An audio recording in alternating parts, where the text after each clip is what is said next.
हाय दोस्तों, नमस्कार। मैं प्रद्युमन सिंह, फिल्म कलाकार। बता दूं कि बहुत ही खुशी की बात है, हमारे बहुत ही अच्छे मित्र मेरे भाई राजेश यादव जी की फिल्म लव स्टेशन, जिसके प्रोड्यूसर हैं वीर सावरकर यादव जी, और हीरो का अभिनय किए हैं हमारे बड़े भाई, हमारे मित्र राजेश यादव यदुवंशी जी।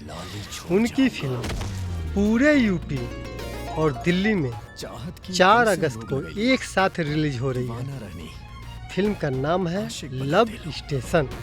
तो आप लोग पूरे परिवार के साथ जाइए और फिल्म का आनंद लीजिए। सबसे बड़ी बात यह है कि फिल्म एक पारिवारिक फिल्म है, जो साफ सुथरी फिल्म है, और आप लोग अपने परिवार के साथ फिल्म का आनंद ले सकते हैं। गाने अच्छे हैं, साफ सुथरे गाने हैं, स्टोरी अच्छी है, कहानी साफ सुथरी फिल्म है। और ये हमारे देवरिया के विजय टाकीज में भी लगेगी 4 अगस्त को।